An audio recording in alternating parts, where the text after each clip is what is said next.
kudune damkar iki. Lah iki kudune damkar, nek ora damkar ya ora iso no. Few moments later.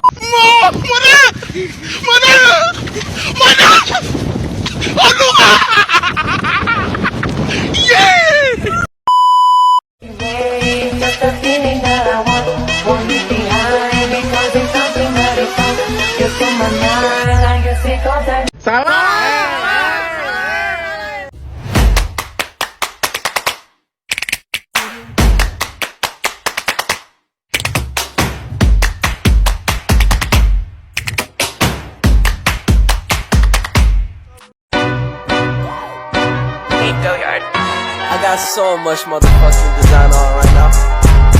Break it down, bring it back, make it clap. I got 3 old thoughts, new block, where that thing. Bitches on my line, and you know.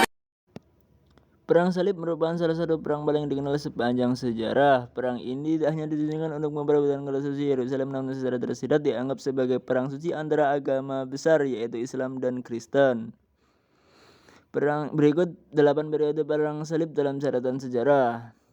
Terjadinya perang Salib antara timur Islam melawan barat Kristen disebabkan oleh banyak faktor utama seperti agama, politik, dan sosial ekonomi. Semua bermula pada tahun 1070 ketika Yerusalem diambil oleh Bani Seljuk dari Turki, dan pada 1071 Diogenes, kaisar Yunani, dikalahkan dan ditawan di Mainz. Pada bulan Maret 1095 di Konsili Pesenska, duta besar yang dikirim oleh Kaisar Byzantium Alexius Komnenos (Alexius I) meminta bantuan untuk mempertahankan kerajaan melawan Turki Seljuk, sedangkan di Konsili Clermont Paus Urbanus II meminta seluruh umat Kristen untuk bergabung dalam perang melawan Turki Seljuk.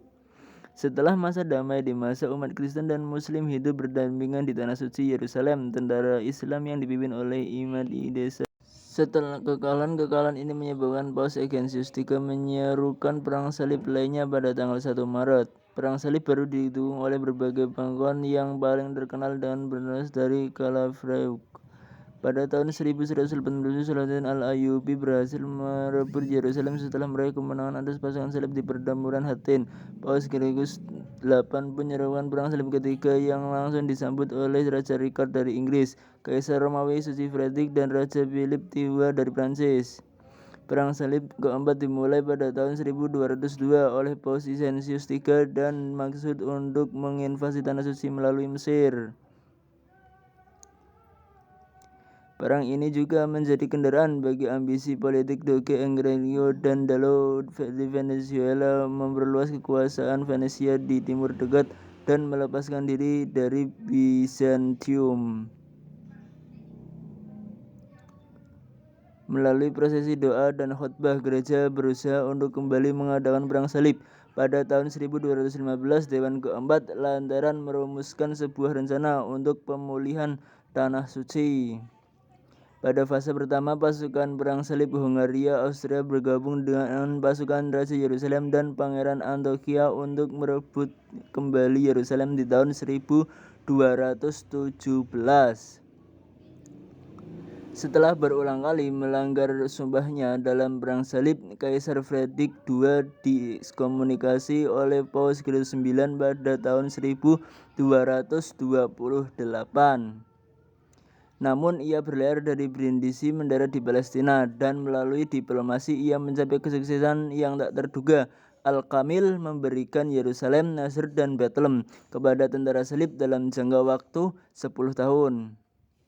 Perang ini adalah suatu upaya oleh Raja Thibaut I dari Nevers pada tahun 1239 dan 1240 yang berawal dari panggilan Paus Gregorius IX untuk kembali menghimpun tentara salib, dan pada bulan Juli 1239 setelah gencatan senjata berakhir.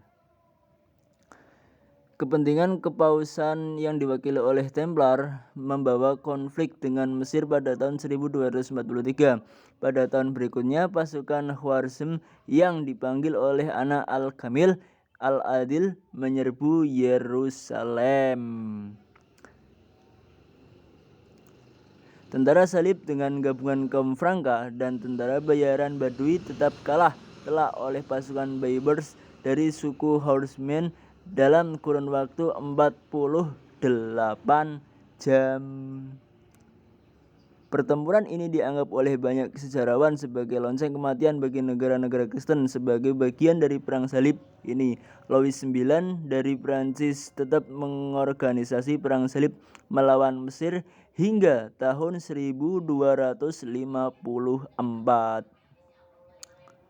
Perang Salib ke-8 diorganisasi oleh Louis IX pada tahun 1270 yang berlayar dari Aigues Mortes untuk membantu sisa-sisa negara tentara salib di Suriah.